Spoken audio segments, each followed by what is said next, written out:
তৎকালীন প্রশাসনকে ফোন করবেন, তাদের সহযোগিতা নেবেন, তাদেরকে কি করবেন,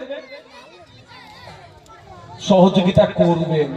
আর একটা কথা বলি, আপনার এলাকায় দেখবেন অনেকে ঘর ভাড়া দেয়, দেন, আমি সেটা বলবো না, না বলবো না, কিন্তু দেখবেন অন্য জায়গা থেকে লোক এসে আপনার এখানে ঘর ভাড়া নিচ্ছে, আপনি তাকে চেনেন না, জানেন না, অনুরোধ করব ঘর ভাড়া দেওয়ার আগে দেবেন, তাকে বলবেন একবার তার ডিটেলস লোকাল থানায় দিয়ে দেবেন।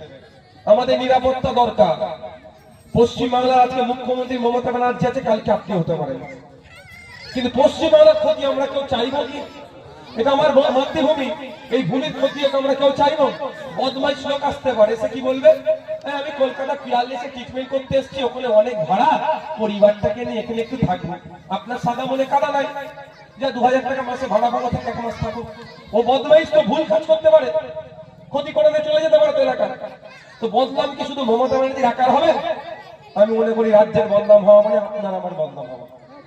তাই আমার সাথে মমতা ব্যানার্জি রাজনৈতিক মতপার্থক্য আছে, কিন্তু মমতা ব্যানার্জিকে বাংলাদেশের এক বক্তা বাজে ভাষায় কথা বলেছে, এখানে কোনো নোটোরিয়াস ক্রিমিনালের সাহস হলে উত্তর দেওয়ার, ভাঙড়ের বিধায়ক কিন্তু উত্তরটা দিয়েছে।